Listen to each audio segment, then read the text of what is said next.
Hello guys, I'm back and I'm doing another build tutorial.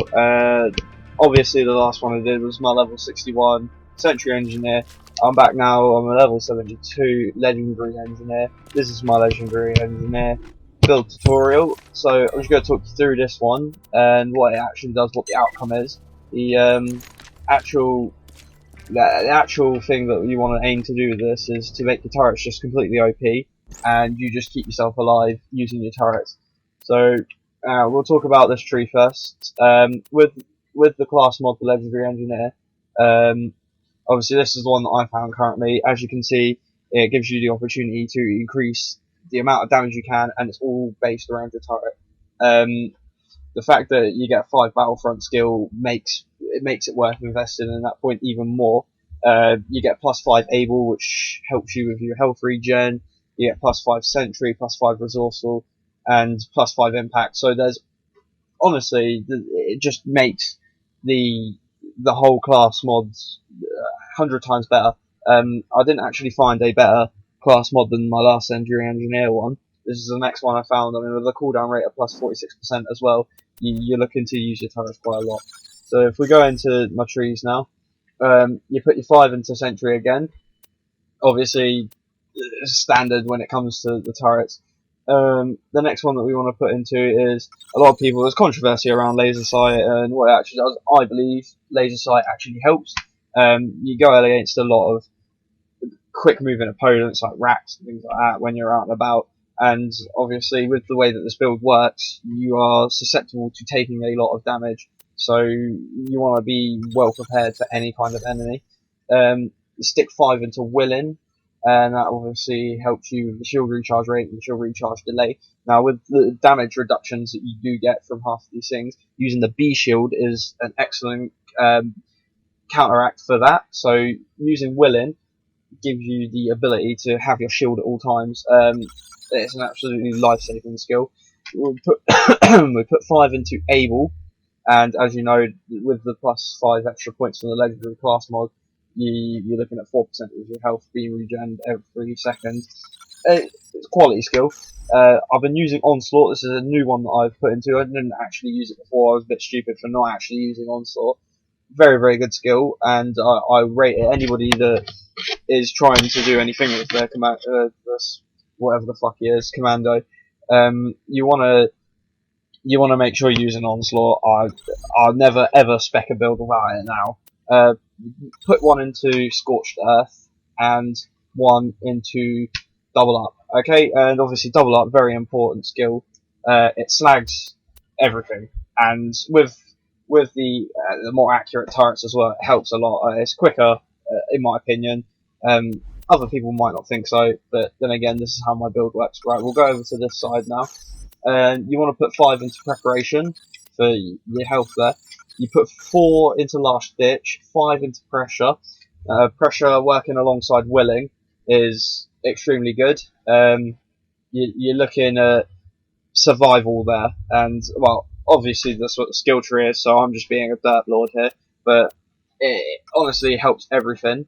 You don't want to put any into Quick Charge or Forbearance, even though Quick Charge would go very well with it. I feel that Pressure and Willing alongside each other are more than enough. I put 5 into Resourceful. It's obviously based around your turrets, so you want to make sure your turrets are OP enough for you to actually do things. 1 into Maglock and 4 into Grit. Now, since I've spec'd it so there was only 4 in Grit, I haven't really realised much of a difference between it, because with my turrets being out a lot of the time, I don't go down very often. If you use the correct weapons, I mean, I'll suggest a few weapons that I think would be good for this build. I haven't really got the weapons that I want yet. I've kind of just gone around looking for ones that are level 72 that can push me through some of the missions.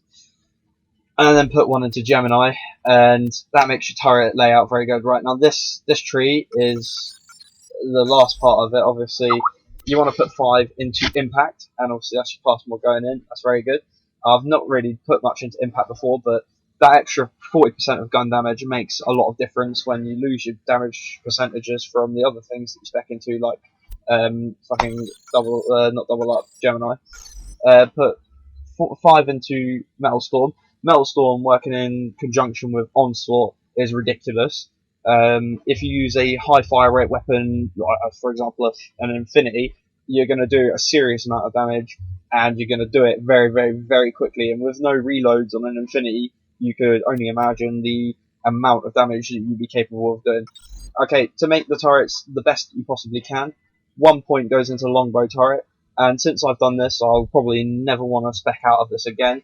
Longbow turret is absolutely amazing. It's life-saving, to say the least. I can deploy one turret in a distance, pick up a kill skill for Metal Storm and for Onslaught, and I could just walk into a mob and absolutely wreck them if I've got the right weapon with me.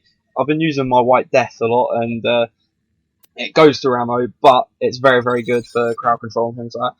And then your remaining points, just stick them into Battlefront, and that is basically the build layout. So you're getting a lot of percentages, an increase of percentage in your gun damage and melee damage. Quite literally, this build is built around your turrets, but then when your turrets are out in play, if you think about it, they're going to pick up a kill almost instantly. So you get Metal Storm, you get Onslaught, you get all of that stuff coming into play. So you're doing a ridiculous amount of damage, your turrets are doing a ridiculous amount of damage, and then with the B shield helping you there, and then with pressure willing, you're doing so much damage and you're not going down. If you do go down, your turrets are out, you go straight back up.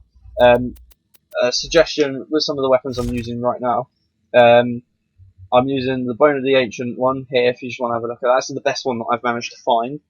So plus 32% fire damage, not really necessary, but as you can tell at the minute I've got a few fire weapons here.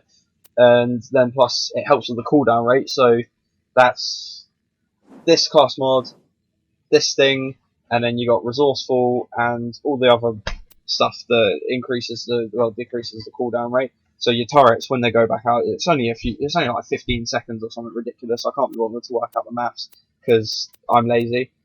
But yeah, using something like the White Death with high fire rate does a lot of damage. Got perks like fires 3 bullets for the cost of 1. Amazing. Infinity works extremely well with it. I don't recommend a shotgun. I quite like the Deliverance. I picked it up the other day. It's quite a cool shotgun. I like the fact that I can just reload it in homes off and stuff. Using a Baby Maker at the minute. It's the only corrosive weapon I've got. These are already only level 72, 71 I got. And I picked up a Pyrophobia, which was pretty cool. But as far as that goes, I think that's the best way I can do it. So I hope this helps you, and if you want to do a Legendary Engineer, I hope you look forward to using some of the ideas implemented in this. Feel free to put a comment if you think that anything should be different or anything has changed. I'm open to changing my build, but I think that this, after working it a few times, is actually a pretty solid build. Okay, thanks for watching, guys. Thank you.